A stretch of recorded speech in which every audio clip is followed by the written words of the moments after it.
Hey everybody. Uh, I hope you can see me. This is after office hours. Just watched Adam Koebel's office hours show, and there were some.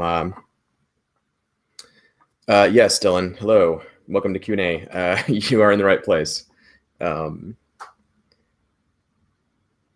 Yeah, so there was Adam brought up a story that I told him a long time ago about a swan song or a Stars Without Number event that happened in our game. So I will tell you guys about it now. And well, as soon as everyone gets a chance to filter in from Twitch, hang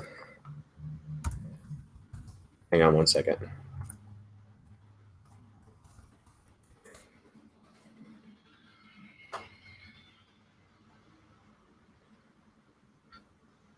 Gripping internet video right now.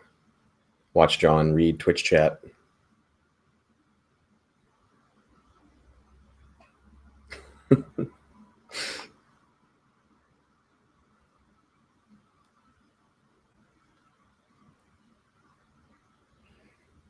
Yeah, there's a YouTube link also in Twitch chat. Wow, this is crazy. Twitch chat, Google Plus, YouTube. It's all happening at the same time. It's probably easier for right now to just if you have questions, just to ask them in the Twitch chat on Adam's channel. I think that's probably the easiest thing to do.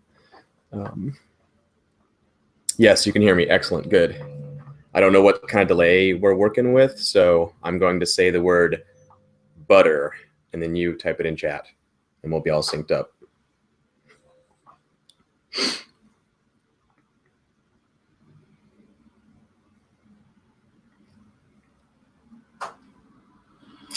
All right. Pretty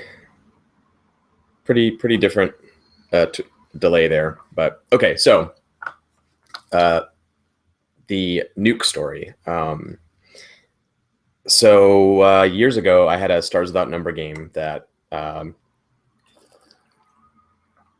it started out as not a one-shot, but like a short series. That was the idea anyway. And we ended up playing for 2 years, I think, around about 100 sessions, somewhere in that ballpark. And it was this epic thing, and Stars Without Number wasn't really a thing in the indie community at that time. So we had been wanting to play Gangbusters, and we played some Moldvay D&D, and we were in that kind of OSR mode. And Stars, of course, is like perfect for that type of game, and one of the best. And once I started posting about it on Story Games forum back then, people got really excited about it, and lots of house rules got written, and it got all this momentum, and our group got really excited, and we wanted to keep going. So we ended up playing a like pseudo Cowboy Bebop-ish setting, Stars Without Number, like all in the solar system, and compacting all the scales down so the spike drives like got you around the solar system faster, and that turned out to be a good decision. It was easy to get a lot of buy-in early and make the game go a lot faster, because there was, the Mars stuff and the Jupiter stuff, and Earth corporations in the future. Hanjin Shipping and Manufacturing was one of our corporations, and so it just made that whole sci-fi thing a little easier to jump into. And also we got to play around with this post Scream in the solar system thing. Like normally you're off in the distant cosmos, but we actually played like what post Earth Scream destruction thing. Anyway, that's all a bunch of preamble and setup to say that nukes came up early on because in any kind of sci-fi game with sufficiently advanced technology, that's always a question, right? Why do we have plasma throwers on our battleships and stuff instead of why don't we just launch nukes? And some sci-fi uses nukes, like Battlestar Galactica and some others. But we didn't really want them in our game exactly as like a regular thing. So I think it was Wilhelm Fitzpatrick's idea to say that like countermeasures had sort of outpaced nuclear weapon advancement and radiological alarms and detection, and potentially some like hand wavy quantum technology that could like neutralize a nuclear reaction or stop fission and fusion from happening at range, or some crazy, made up crap like that, just to kind of say, yeah, people have these defenses that make using nukes kind of not so great for warfare. And so they weren't really a part of our game until the players, it was super sandboxy game, and there were all these different factions going on. And in the Stars Without Number tradition, like I was playing the faction game and my GM turns, and one of the groups was a insurgency in Jupiter. The moons of Jupiter had all been kind of colonized and terraformed, and there was like a labor party that had sort of turned into a terrorist organization that essentially were just fighting for worker rights and land and mining ownership rights and that kind of thing. Kind of like The Expanse, actually. When I was writing this game, Wilhelm was like, "You need to read The Expanse, Leviathan Wakes, and those books. This is exactly what we're doing." Our game was super, super, super expansive with a Cowboy Bebop kind of gloss on it.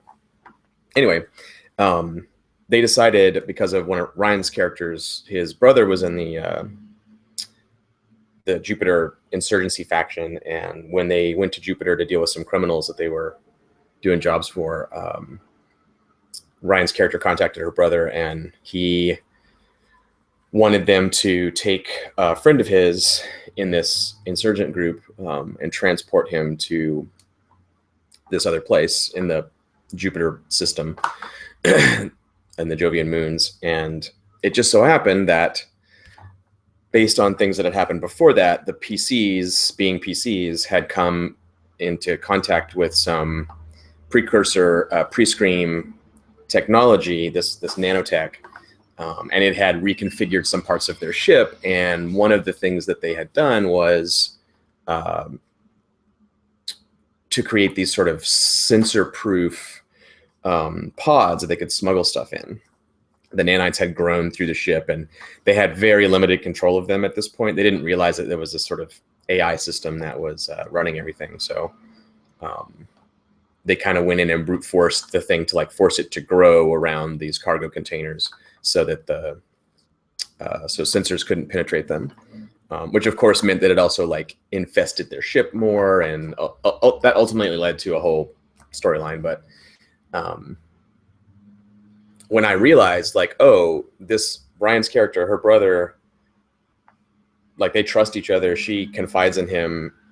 They talk openly. So he knows from her that they have this means of smuggling stuff that can't be detected. And his friend in the organization has access to weapons of mass destruction, partially through the Stars Without Number faction stuff. Some of their assets for that faction kind of suggested that they had powerful weaponry.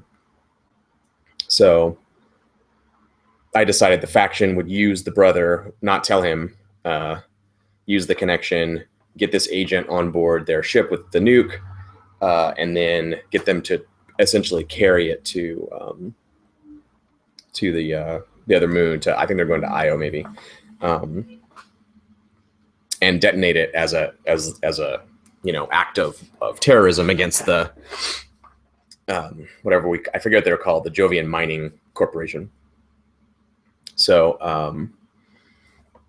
that's one of those things. That's one of those like evil GM maneuvers where, because it's so sandboxy and because it's open, like the players can do whatever they want, but the world doesn't really care about the PCs. I do as a GM.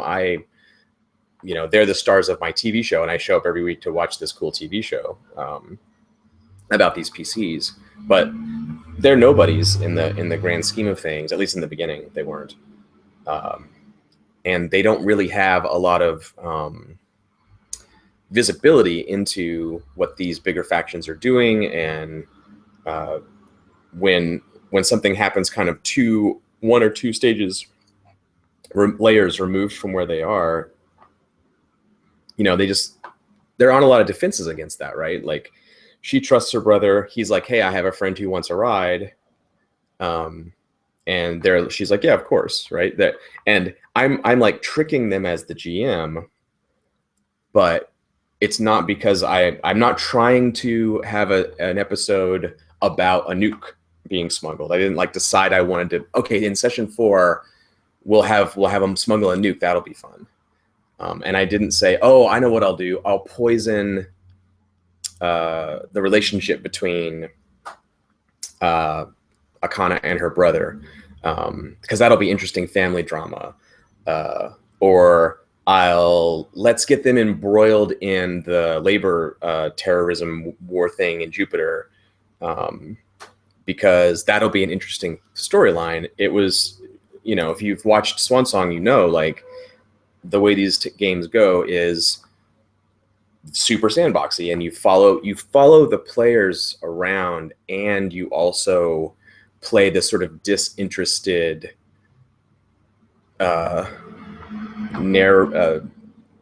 omniscient narrator person of the world, and you switch between those modes, between like, oh, I'm really rooting for these guys, and I guess this faction does this now, and all that crap happens, and there's nothing they can do about it.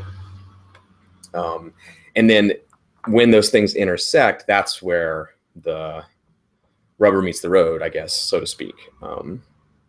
So that's just all to say, like, I've seen a lot of GMs struggle with this. Like, how do I sneak the nuke onto my player's spaceship? That seems unfair. Or how do I create drama between the Akana and her brother? And those questions always seem to come from the wrong angle to me. I think the way to approach that kind of stuff is play your NPCs, play your factions, have them pursue their interests according to their means and their values. Like, what are they willing to do?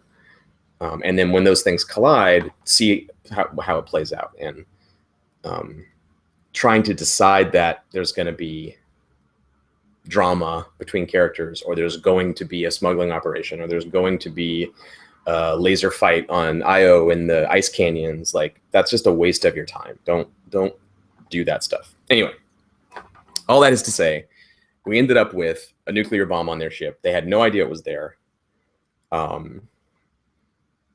And that would have been that.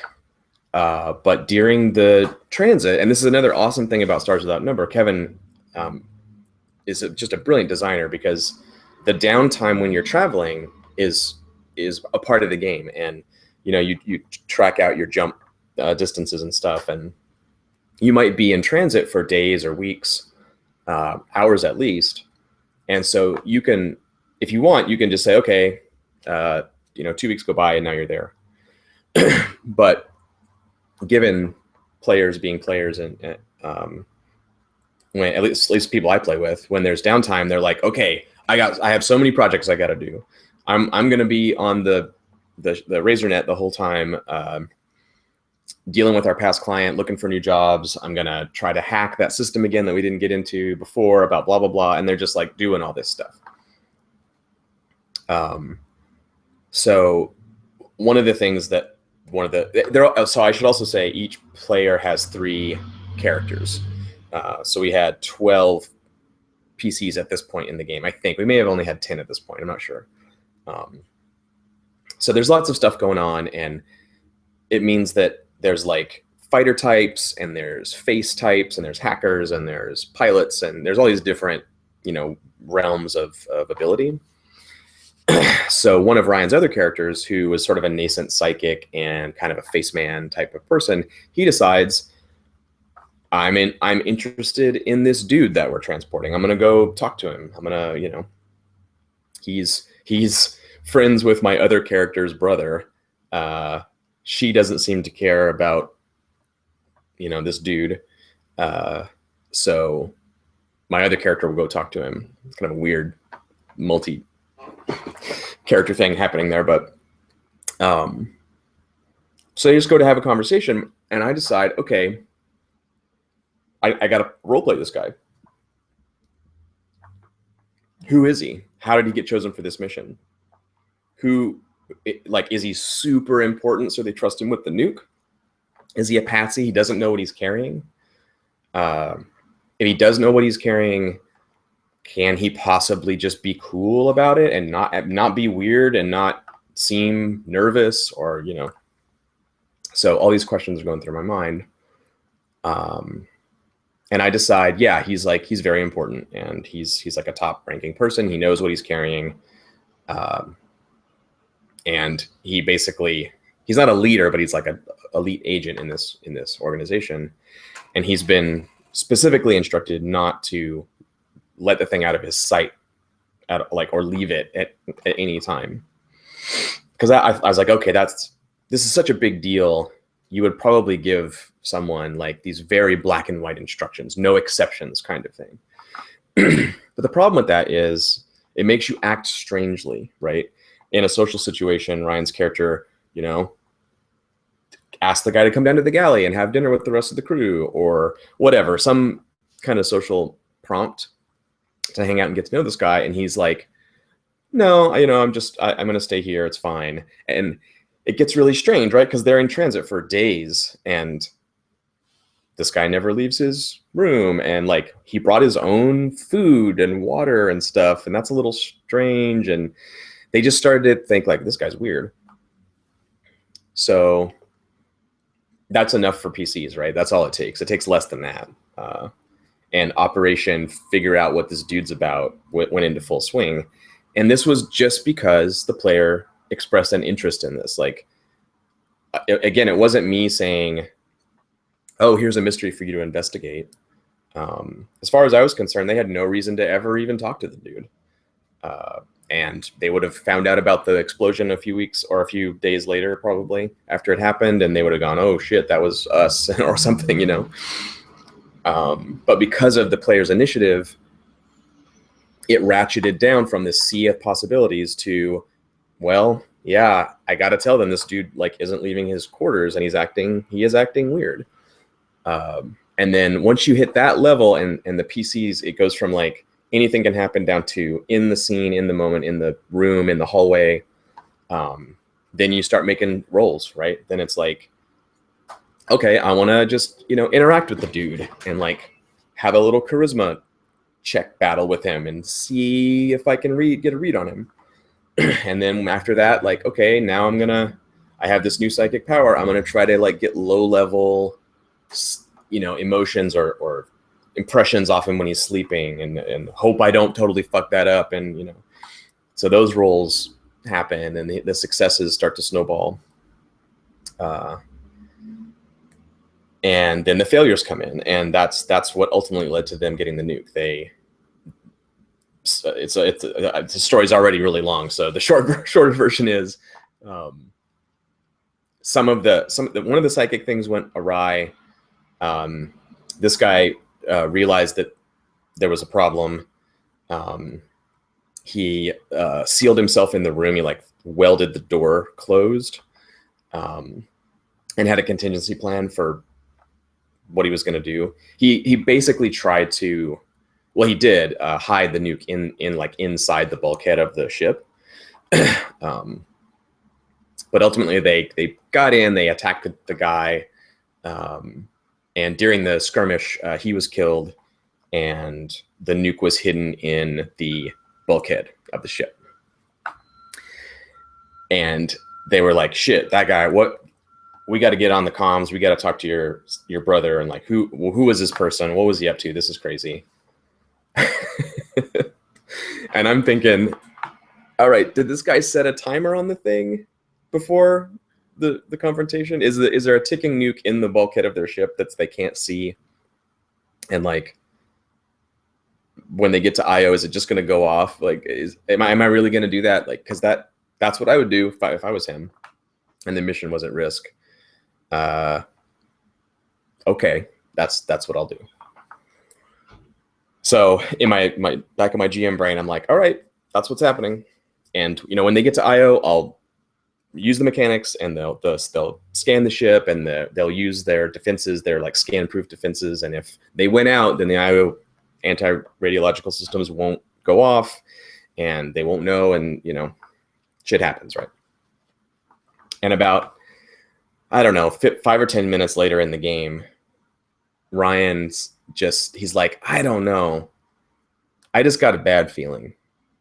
Something was up with that dude. I'm going to go back to his quarters, and I'm going to go over that place with a fine-tooth comb. I'm going to search every corner of that room. He was up to something. I know it. So I make a retroactive roll for the dude to see how well he can hide stuff, and Ryan makes a roll to discover it, and he wins, and he finds the panel has been adjusted slightly. They open it up. They find the nuke. They disarm it. Then they have a nuke. And then they all look at me like, holy shit, you were just gonna let us all die. You were just gonna, our ship was just gonna blow up, and that would be it. The campaign would be over. And I was like,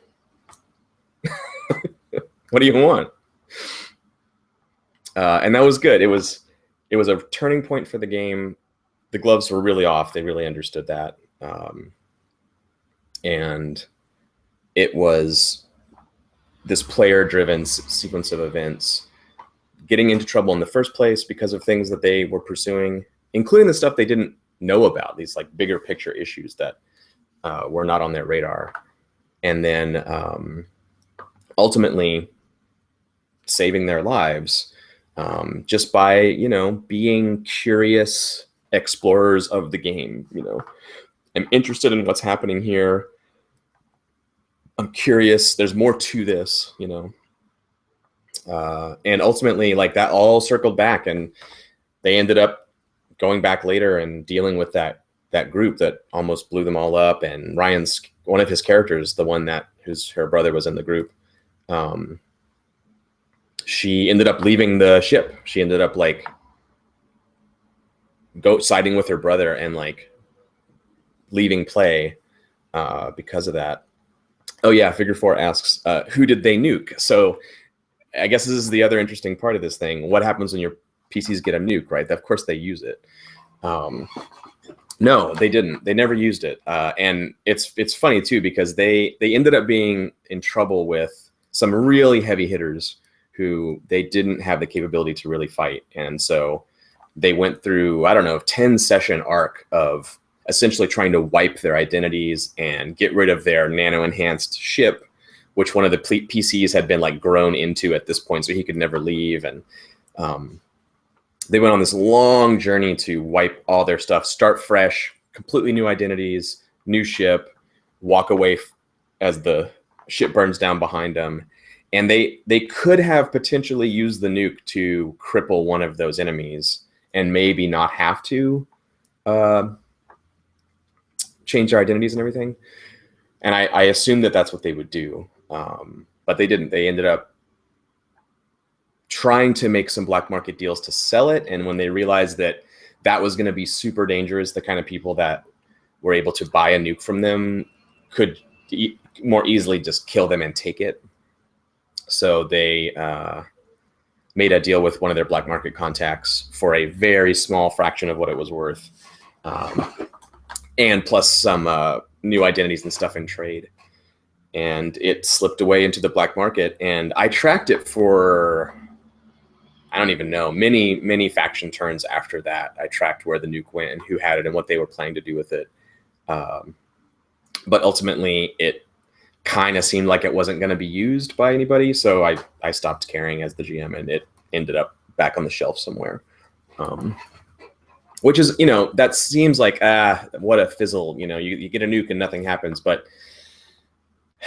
we have teleporting psychic assassins, fighting in zero gravity and stuff. Like the game was, the nuke just wasn't a huge it wasn't a huge deal. Yeah, Staves, the Swan Song crew also had a nuke that they didn't use, as I recall. I'm behind, but I'm pretty sure they never used it. Yeah, so that's the nuke story. Your players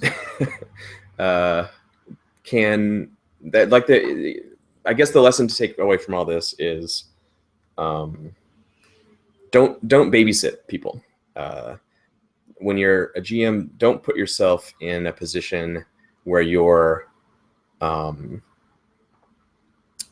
authority figure, right? Like, it's so much better if you're just all peers and you're in it together. If you're there to like control everyone and be the parent, then of course they're going to act up because it's your job to make sure they don't ruin your story or whatever.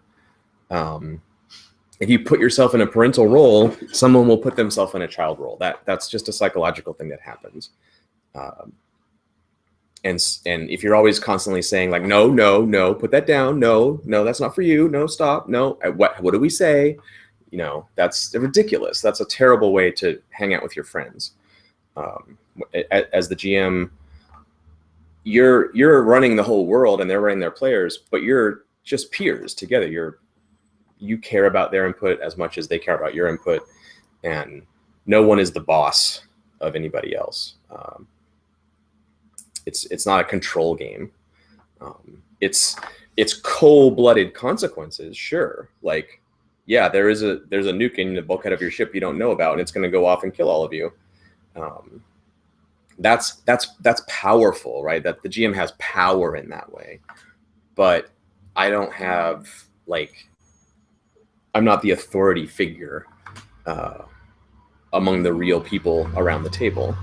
It's those kind of power dynamics will naturally try to happen among any group of people, right? As soon as you enter a room, there are status games that play out in microseconds, and there's micro expressions, and there's alpha behaviors and postures and tone of voice and eye contact, and all that stuff happens in role playing all the time. And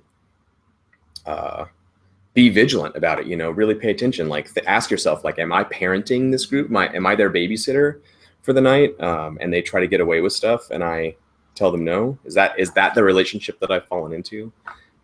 And try to fight those things. Give everyone, or not give, but like try not to put yourself in that authority position as the GM. Yeah. Anyway, there are probably questions that I'm not noticing here. Foolink, what's my favorite part of the system? There's a lot of cool stuff in Stars Without Number. Probably all the sandbox tools. That's what everyone always says. I don't always say that because it gets talked about so much, and there are other good things in the game. Kevin's implementation of the OSR, I really like. I think he makes a lot of good decisions about how those classic systems work. System strain is really cool for psychics and cybernetics. But yeah, the tags, the way you build your sector, and you just roll on some tables and use the auto generator online, which is amazing. And you find out like, oh, this is a Tomb World police state, and when you look up police state, it doesn't just tell you what a police state is. It like gives you like NPCs and their agendas and who they're conflicting with, and so it's so wonderful for a sci-fi game because the players can be like, we leave and we go to this other planet, and you don't have to be like, shit, I have to invent a planet. You just flip and go, oh, okay, that's where Dr. Bradshaw works, and she's dealing with this plague problem, and she needs blah, whatever. So it makes it super easy to have this massive, expansive universe that's all procedurally generated, essentially. And Kevin's tool, all his games do that, by the way. If you've seen his other stuff, he has fantasy games and horror games and all kinds of awesome stuff, and they all have that system at their heart. That random generator tools that are incredible. Yeah, Adam is saying something about blades. That's the way to explain the dynamic I've been feeling from blades. Somewhat GM-ful, but I think that may be a clear way of parsing that same feeling by explaining it's not a parent-child dynamic. Yeah, Blades in the Dark it is, I've ranted about this many times, and it's my design that's about this. It's about this issue. The way that the GM doesn't tell you what skill to roll is one of the core parts of that dynamic. And it's just a little change. It's hard to do. Like, you're so used as a GM to saying like, okay, make a bluff check, or okay, make a dex roll, or whatever. And breaking that habit, and that's not a poisonous thing. Like, that, there's nothing toxic about the GM saying make a bluff check. That's totally fine. It's good. It's easier to do. The reason I switch it in Blades is because it is painful, and it reminds you, like, makes you do something that you aren't used to doing. And it reminds you too that the GM doesn't have the final say in that exchange. And he or she doesn't have that final say in a traditional game either. If the player says, okay, I want to convince him that I am the guy that was here last time, and he doesn't need to hassle me. Like, yeah, I'm the dude. Just let me in. And I say, okay, make a bluff check. It seems like the GM has the final say there. Make a bluff check. That's an authoritative thing to say. That you must now roll bluff, but that's not true.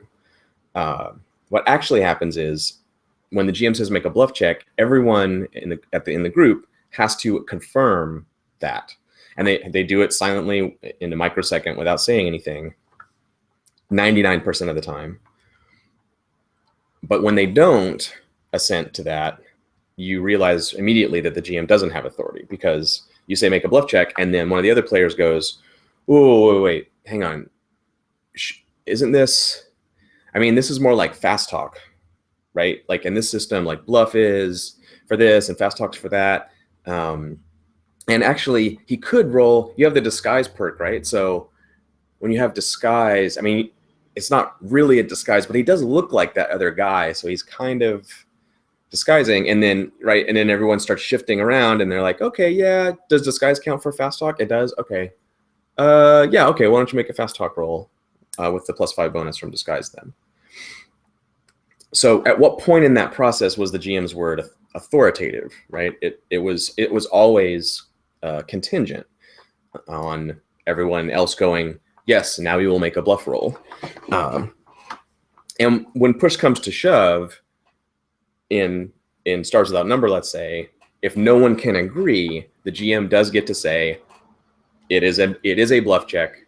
If you want to carry forward with this action, you will roll a bluff check, and the player can say, I will do something else. No, thank you, and change their action. So there is a buck stops position, and then in Blades, it's just flipped around. So the player says, I want to slip up in the crowd and stab him in the kidney, and the GM says, okay, how do you do that?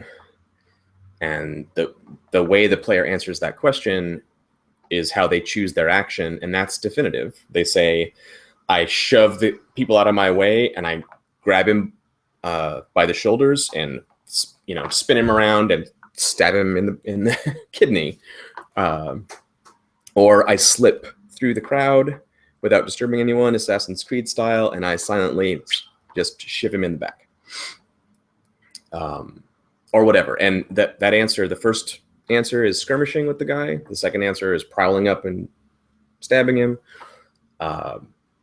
And that's definitive, right? Like, it's still contingent in the sense that another player can say, "Oh, wait, this crowd is like," they said it was like super packed, and everyone is like jammed into this place. I don't see how you can slip through. People are like, you're going to make a commotion by the time you get to the guy. Can you really like sneak up there?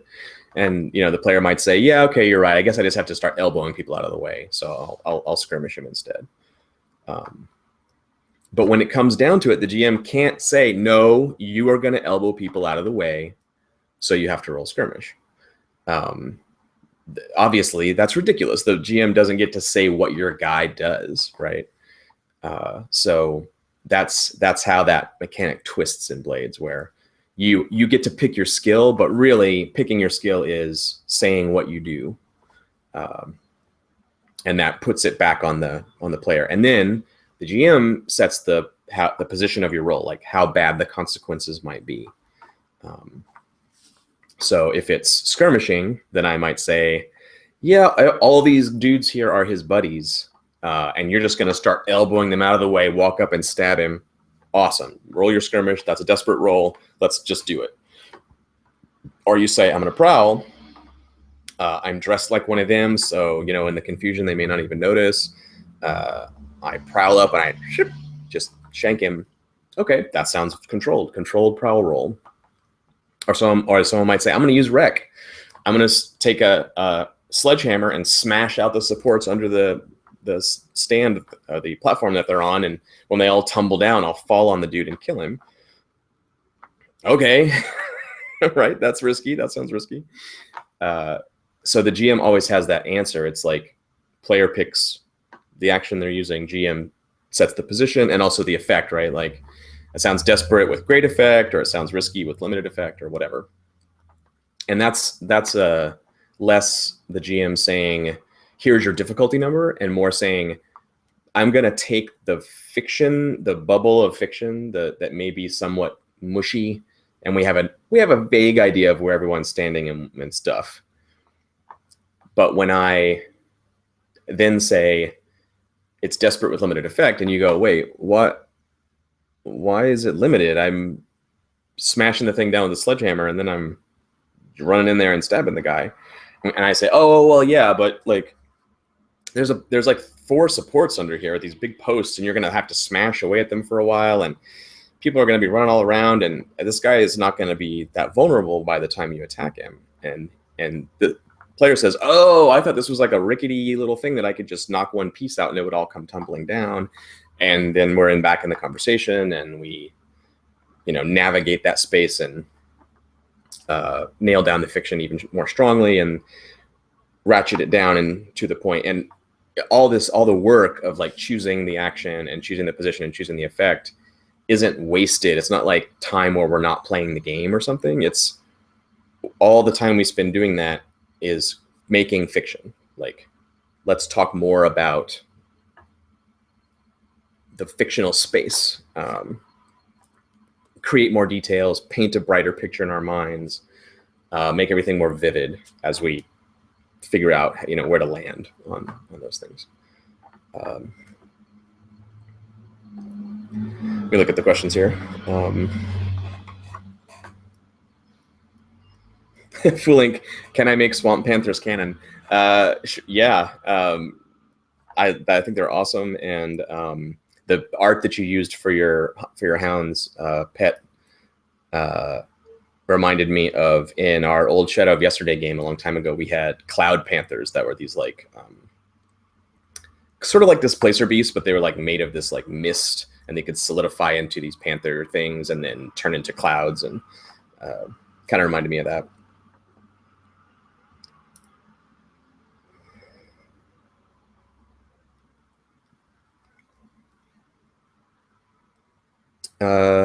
Yeah, I don't see any more questions. If anyone has anything, I've got a little more time to chat, but otherwise we can wrap it up. I might do more of these. I talked to Eric about this a week or so ago about this after office hours idea, because whenever I watch Adam, I get all these ideas for like, oh, I want to talk about that. I want to talk about this. So I might do a series of these in the future.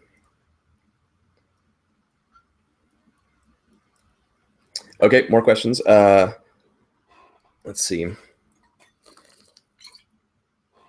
Fake Alex Blue asks, given the number of worlds you play with, do you find that planets become rather small or homogeneous in stars without number? I don't know. Our game was just the solar system, so we didn't have tons and tons of planets, and there were all different factions on each one, and they didn't feel planet sized, but games never do. Like if you play a modern day game about cops in Philadelphia, like it doesn't matter that there's hundreds of countries and stuff. Your planet is essentially just Philadelphia cop world. So Stars Without Number is kind of like that. What's nice though is that because of the way fast generation happens and the way factions work, it's really easy. Like at the beginning, I think we only had like 2 factions on Mars, but then as soon as they sort of like get interested in the third direction on that planet, I can be like, oh yeah, there are like arms dealers here, so let's add them. And it's because it's such a big, each planet is such a big sandbox. There's plenty of room for, you can just keep adding factions to one world if you want to, because you're not going to run out of territory, to work with. So I don't think they became small and homogenous, no. But they could, depending on how you ran it.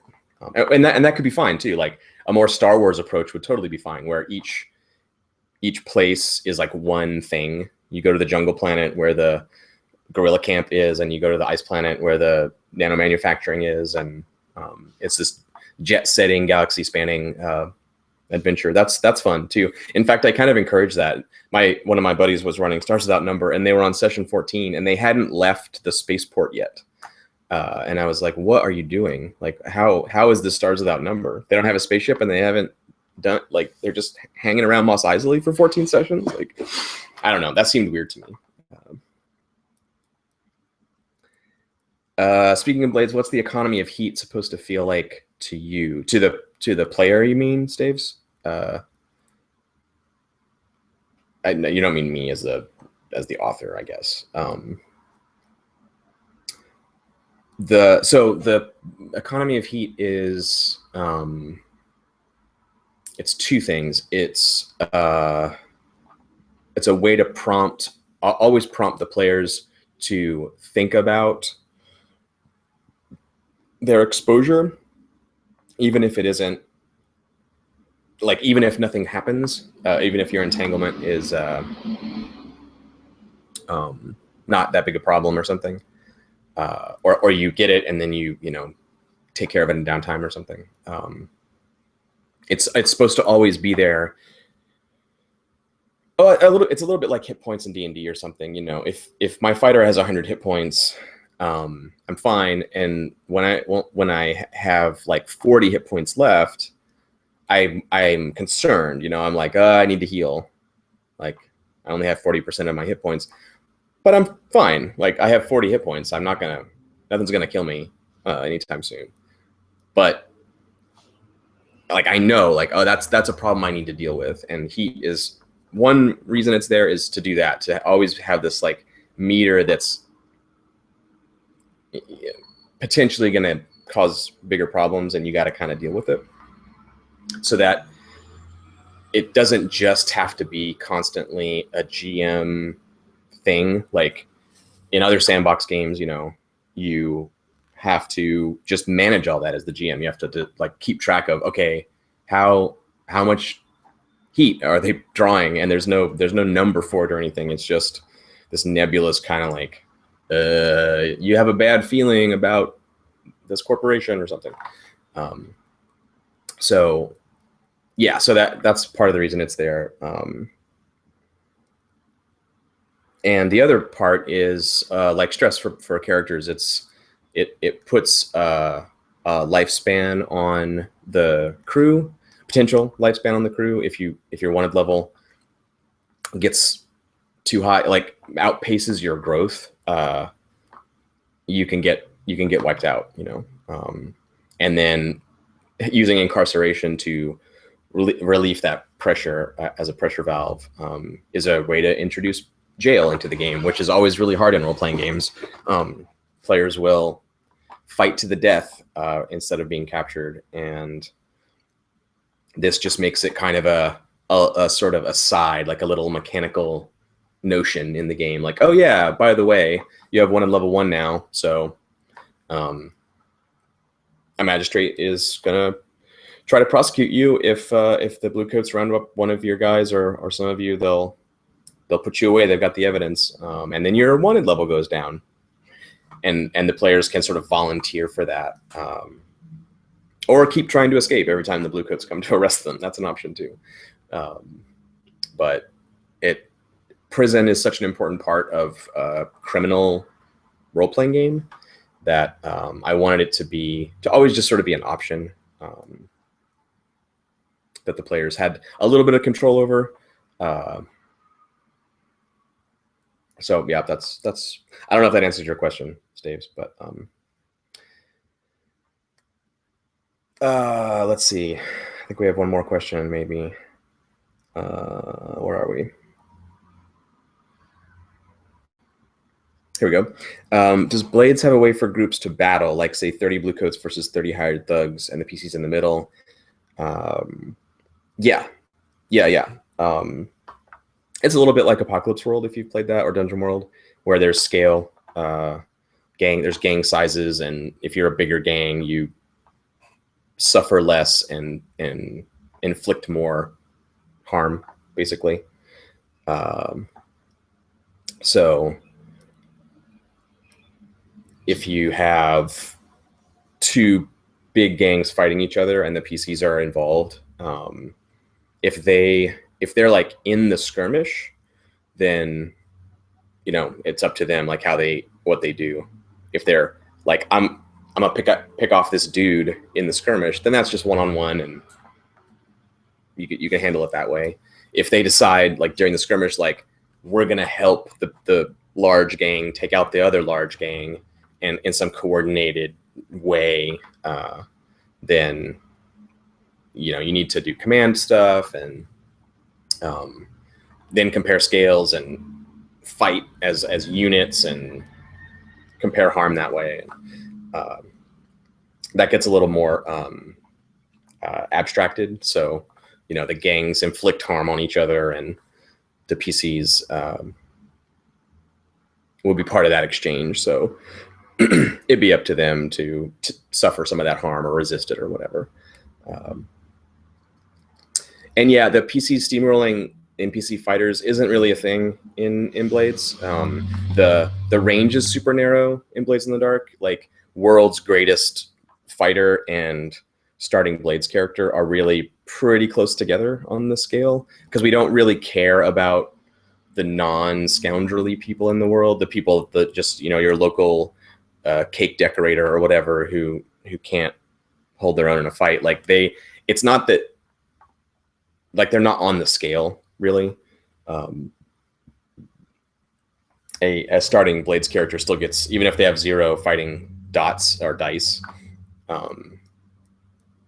they can still take on that untrained person and expect to have a chance to just take them out. So yeah, so you don't get that, like, I'm an 8th level fighter and this is a NPC Mook and we just wade through them and cut them all down. It's much more human, like Jason Bourne kind of thing. Like the most badass dude could just like take out 2 fighters at once in some cool move.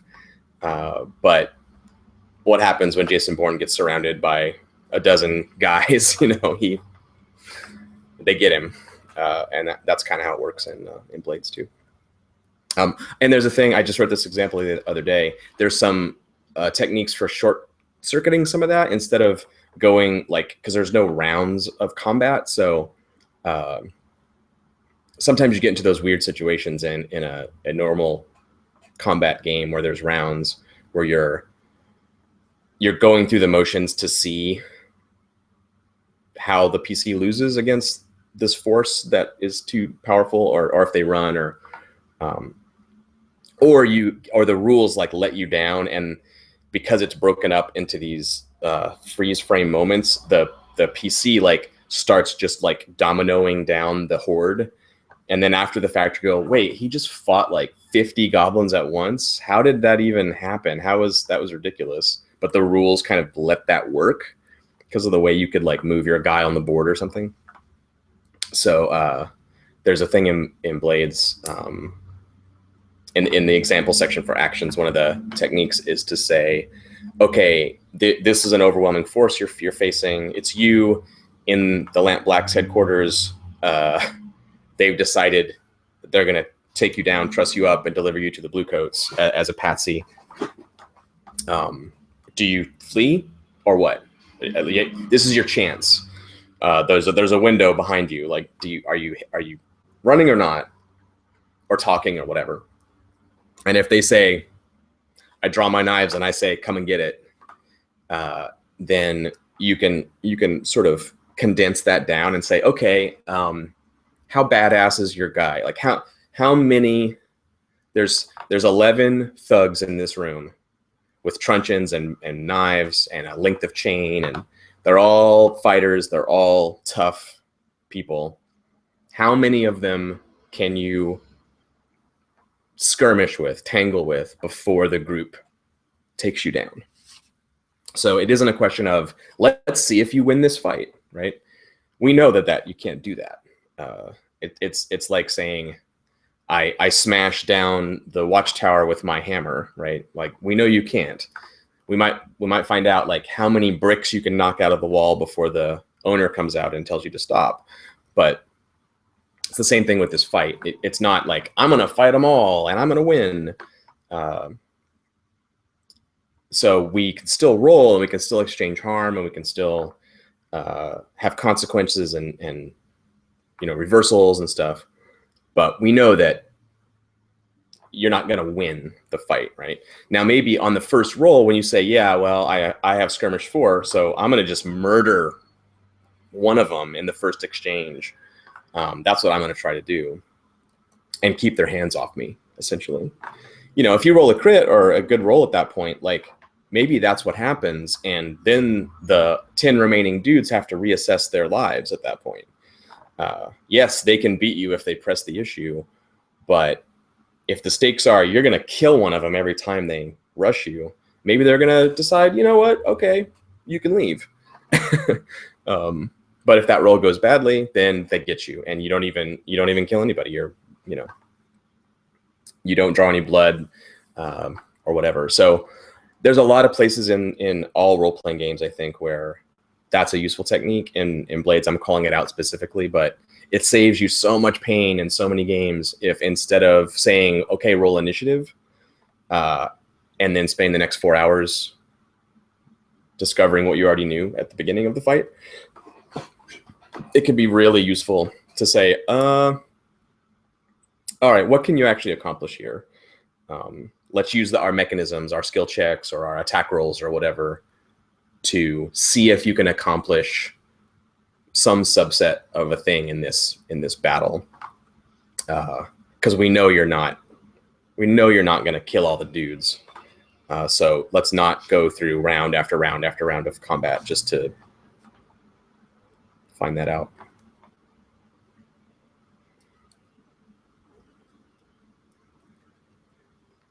Yeah, feng shui. People are talking about feng shui in the chat. Feng shui is a huge influence on me. I was in the very first playtest group for feng shui, the original feng shui, and the public, the one that they sent out to groups. I wasn't in Robin's group, but that game blew our minds and has influenced my designs ever since.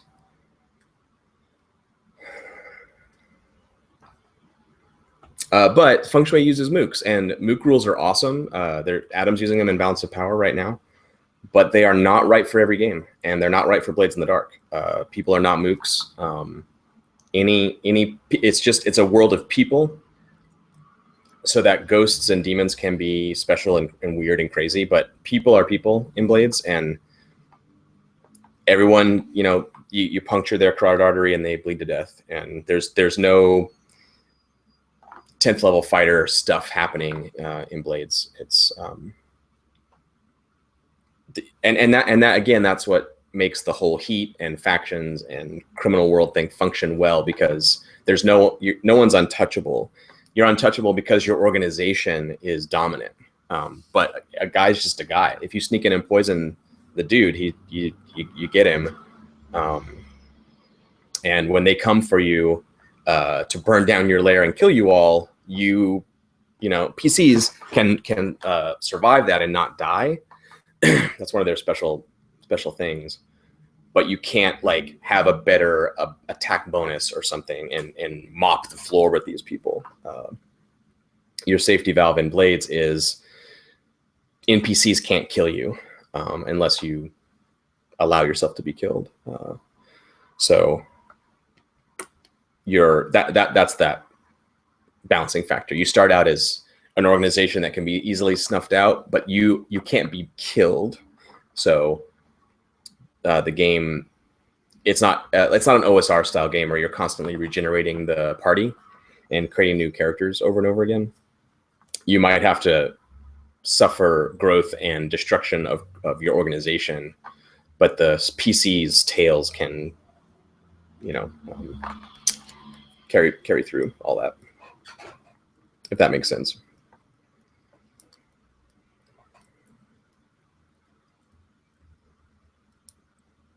Yeah, Adam's saying that two major NPCs in the Blades world got murdered in his game. It's good. It's really good. That's another authority thing, right?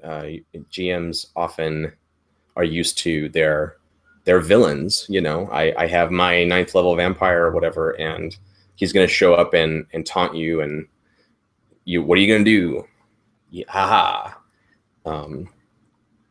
You can do that in Blades, but it's much more like, I don't want to say real world because that gets into like weird debates about what's real, but it's more crime fiction-y, right? Like this guy can sneer in your face and tell you to fuck off because yeah, he is a badass, and if you come after him, he might just slit your throat.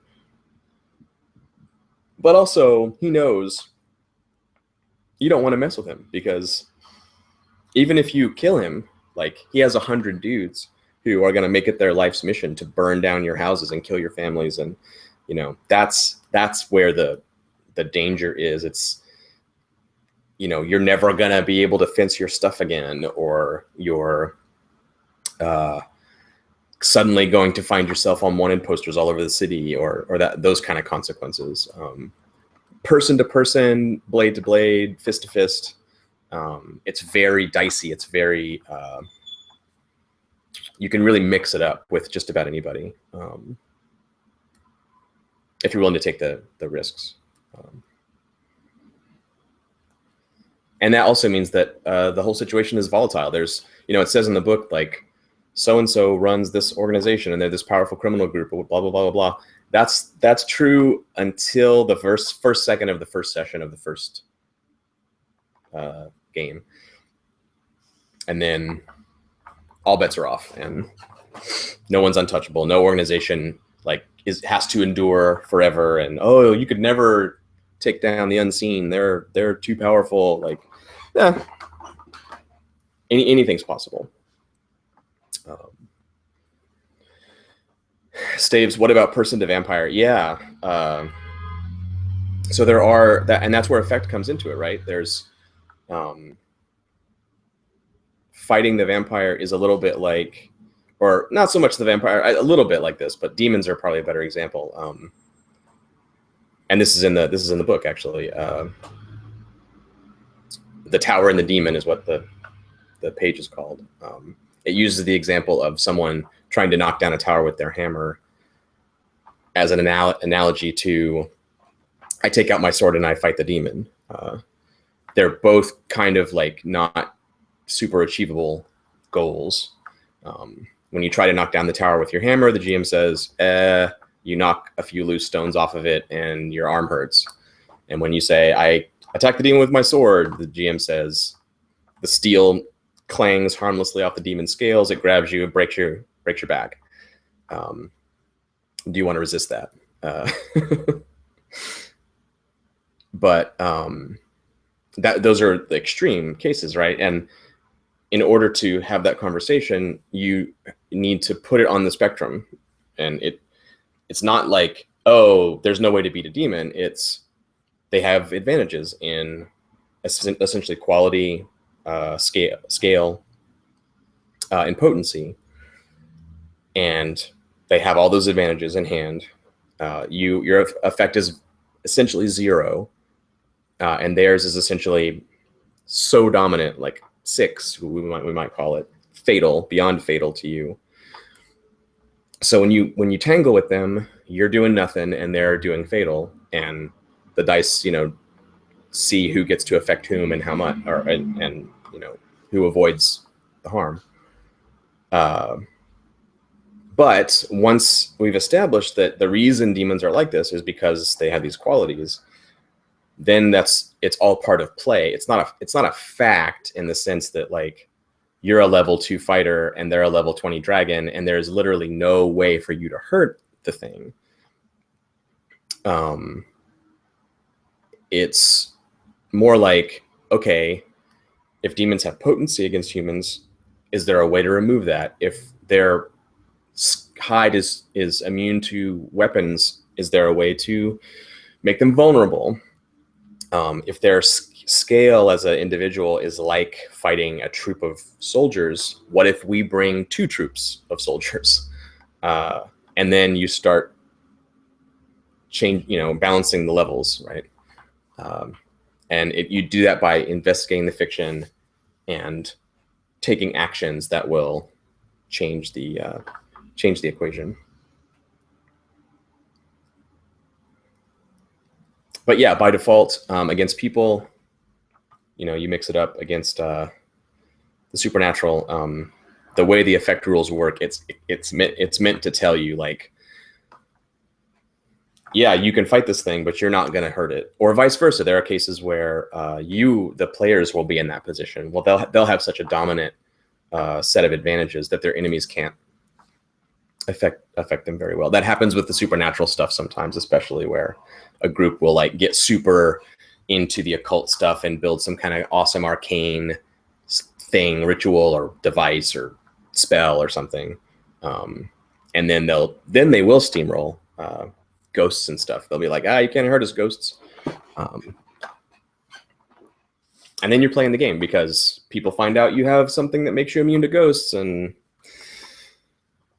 you have a target on your back. Someone else wants that too, and they're willing to take it from you, and it's like having a nuke. Power is risk, right?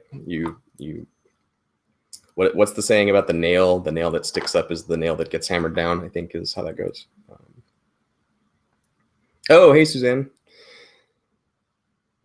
Yes, we were chatting on Adam's channel. I know it's bizarre. I think there's also a stream on YouTube. I don't have it open. Maybe people are also commenting on the YouTube feed. I should probably open that. But I really don't want to touch this because I think it's going to stop streaming if I do. Okay, I've got a little more time. Then I got to go.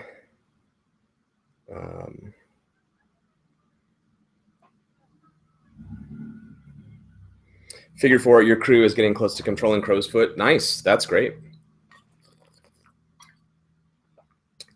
Yeah, I would say, I don't know if that's late game per se, but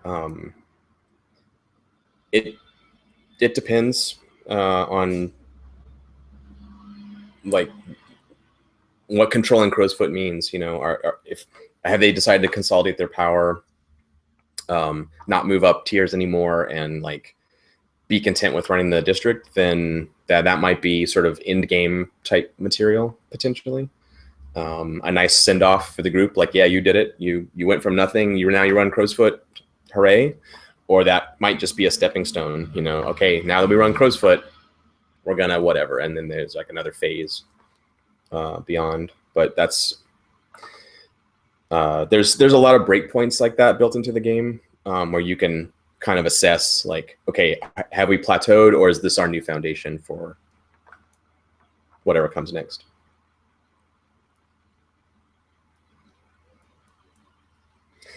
Someone had a question.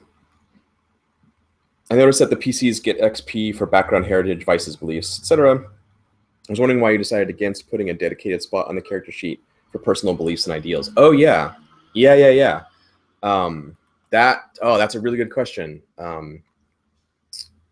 Fool Inc. Thank you for asking that. So I love Burning Wheel, obviously.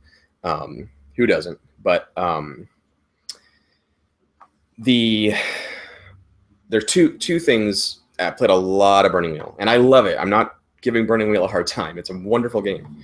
But there are two pain points in Burning Wheel. There are probably more, but two that happen a lot are writing beliefs, instincts, and goals can be very difficult for some people.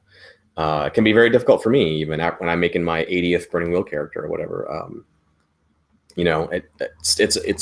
It's a writing exercise. You're not always in the place to do it, and sometimes you have a block. It's hard to come up with something good. Fortunately, you can change them, all the time. But so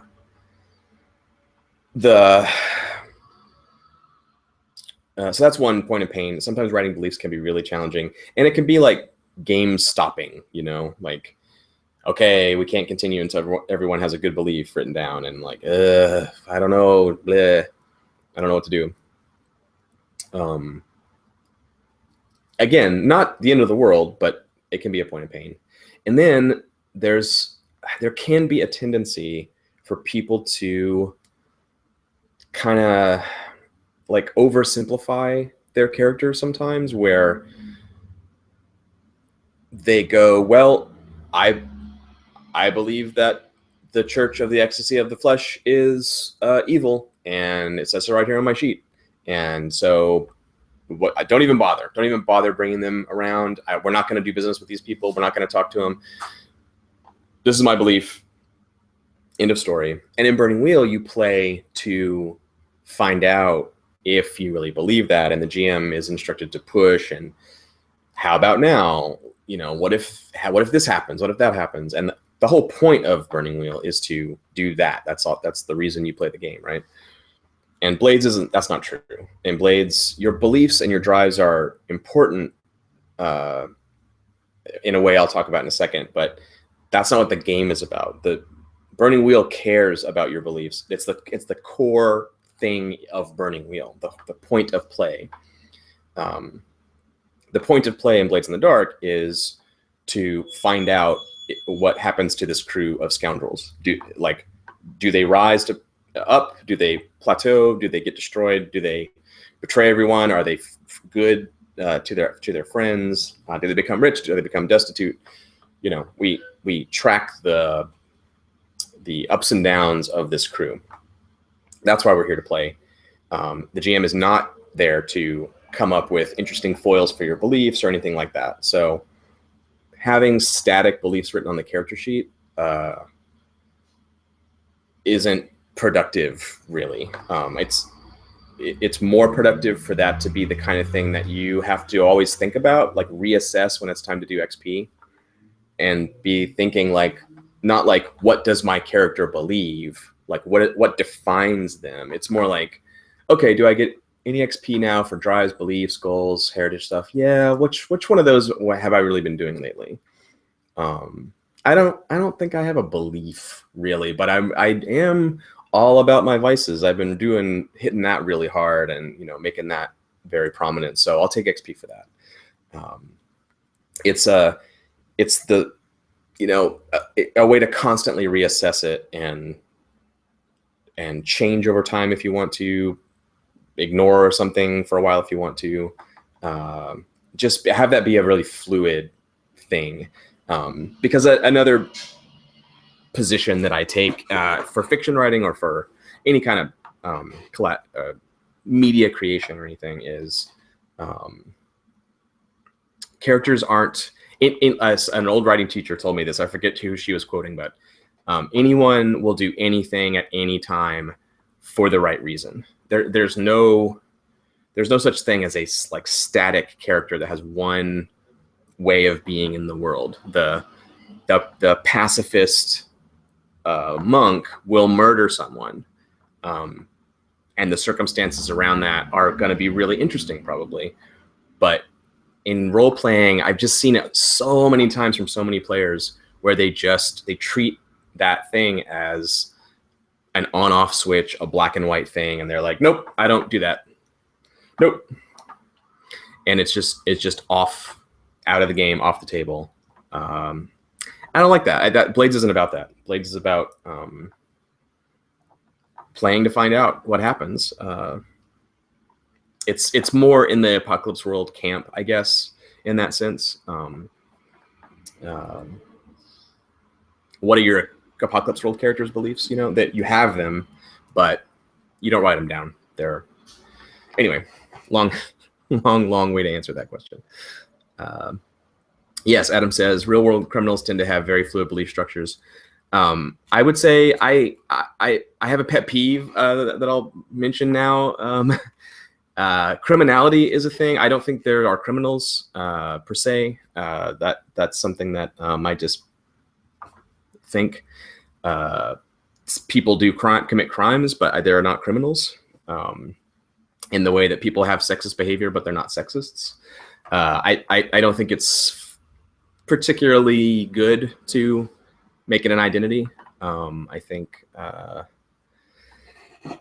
everyone has fluid belief structures, and anyone can be a criminal.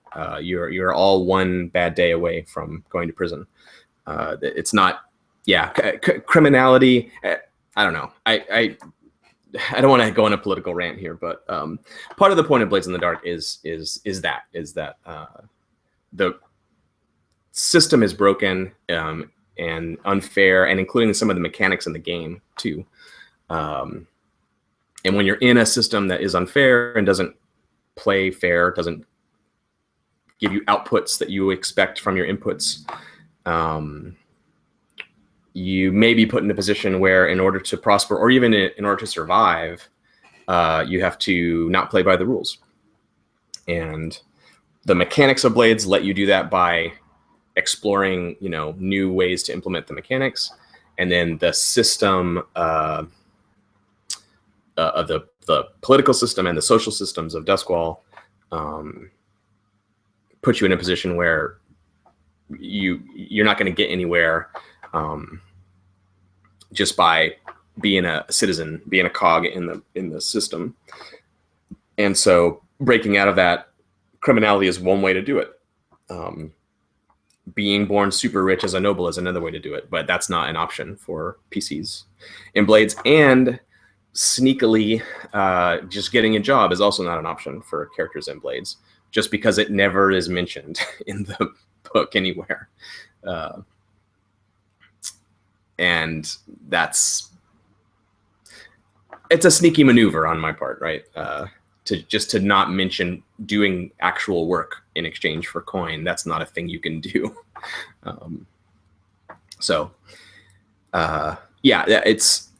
Anyway. Yes, everyone has fluid belief structures. Adam, I know you didn't mean that. I just used your comment as a way to rant about criminality. It's just a shorthand in language to say criminals.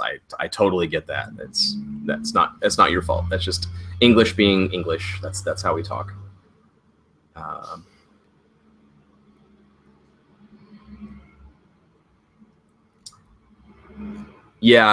Dave, if you want to go down the real rabbit hole about free will and how no one has any, that's a much longer conversation. We don't need to get into that today.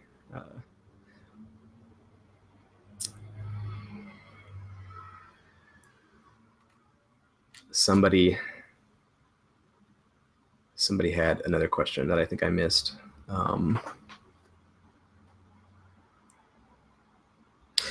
Staves, I have strong beliefs in the quality of Aruvian falafel. It's very good. If no one has had Aruvian falafel, you should definitely have some.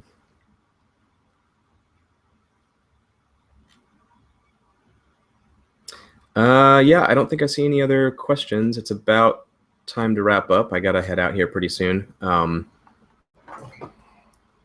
Thanks so much for hanging out and chatting, you guys. That was super fun, and like I said before, I think I am going to do this after office hours thing if Adam doesn't mind me grabbing his coattails a little bit. Your chat, this chat is amazing, and I love talking to you guys. So if that is a thing that interests you, I will try to get my OBS working, and then we can do it on Twitch next time. Cool. All right. Yeah. Thanks again, and I will see y'all on the internet. All right. Bye.